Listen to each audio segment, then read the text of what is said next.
मगध की संपन्न व्यापारी सुशीला विलाप कर रही थी। उसका इकलौता बेटा युवा और स्वस्थ अचानक बीमारी से मर गया था। सुशीला की दुनिया अंधकार में डूब गई थी। हर कोना उसके बेटे की हंसी की गूंज और उसकी चंचलता की याद दिलाता था। दिन व्यर्थ लगने लगे, रातें अनंत पीड़ा से भरी। एक दिन किसी ने उसे बताया कि राजधानी राजगृह में रहने वाले महान बुद्ध दुख दूर करने का उपाय जानते हैं। आशा की एक किरण जगी। सुशीला ने अपने मृत बेटे को पालकी में लिटाया और बुद्ध के पास जाने का फैसला किया।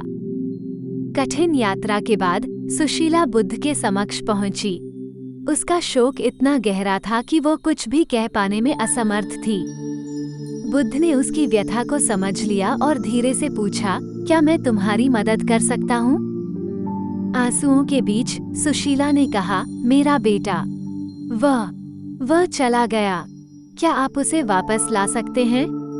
बुद्ध ने उसकी पीड़ा को समझते हुए कहा, मैं तुम्हारे बेटे को वापस नहीं ला सकता, लेकिन शायद मैं तुम्हें इस दुख से उबरने में मदद कर सकूं। सुशीला ने आशा से उनकी ओर देखा।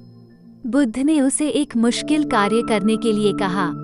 उन्होंने कहा, जाओ और मुझे राजगृह से एक ऐसे घर से एक सरसों का बीज ले आओ जहां किसी को भी मृत्यु का सामना न करना पड़ा हो। सुशीला को लगा यह एक आसान काम है। उसे लगा शायद कोई संत या कोई ऐसा बुजुर्ग मिलेगा जिसने कभी किसी प्रियजन को खोया नहीं होगा। खुशी से भरकर वो बीज की तलाश में निकल पड़ी। राजगृह से बाहर निकलकर वह पहले घर में पहुंची। एक बूढ़ी महिला दरवाजे पर खड़ी थी। सुशीला ने विनम्रतापूर्वक पूछा, क्या आपके पास सरसों का बीज है? बूढ़ी महिला ने कहा, हाँ बेटी। सुशीला खुश हुई, लेकिन फिर पूछा, क्या इस घर में कभी किसी की मृत्यु हुई है? बूढ़ी महिला का चेहरा उदास हो गया। हाँ, मेरा पति कुछ साल पहले दुनिया से चला गया। सुशीला का दिल बैठ गया। वह समझ गई कि ऐसा बीज मिलना शायद नामुमकिन है। वह निराश न हुई और दूसरे घर में गई। वहां एक युवा दंपत्ति मिला।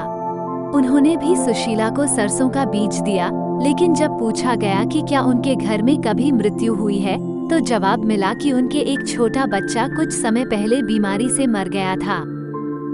सुशीला हर घर जाती और वही कहानी सुनती।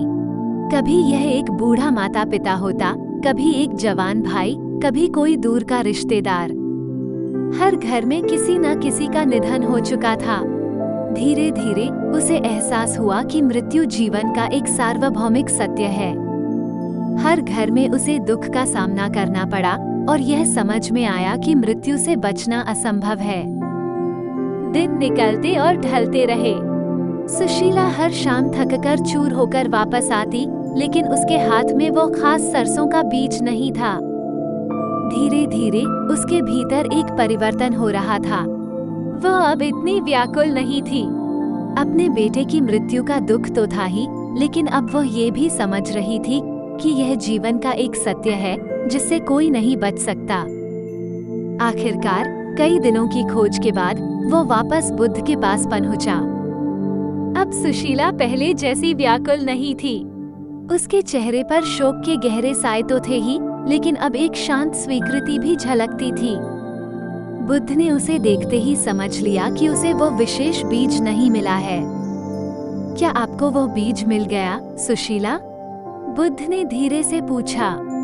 सुशीला ने धीमी आवाज में जवाब दिया, नहीं भगवान बुद्ध, मुझे ऐसा कोई घर नहीं मिला जहां किसी को मृत्यु का सामना न करना पड़ा हो।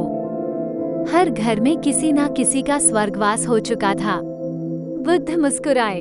तुमने जो सीखा है वही असली बीज है, सुशीला। तुमने जाना है कि मृत्यु जीवन का एक सत्य है जिससे कोई नहीं बच सकता। सुशीला ने सिर झुकाया। हाँ भगवान, अब मैं समझती हूँ। मेरा बेटा चला गया है, लेकिन उसका प्यार और यादें मेरे साथ रहेंगी। बुद्ध ने कहा, दुख को स्वीकार करना ही उससे उबरने का पहला कदम है। अब तुम शोक से बाहर निकल सकती हो और अपने बेटे की यादों को संजोकर जीवन को आगे बढ़ा सकती हो। सुशीला ने बुद्ध को धन्यवाद दिया। उनका उपदेश उसके लिए मार्गदर्शक बना। राजगृह लौटकर वह धीरे धीरे अपने सामान्य जीवन में लौट आई। अपने बेटे की कमी तो खलती ही रही, लेकिन अब वो उस शून्यता को स्वीकार कर पा रही थी। उसने जरूरतमंदों की मदद करने और दूसरों के दुख कम करने का काम शुरू किया। इस तरह उसने अपने बेटे की स्मृति को जीवित रखते हुए एक सार्थक जीवन जिया।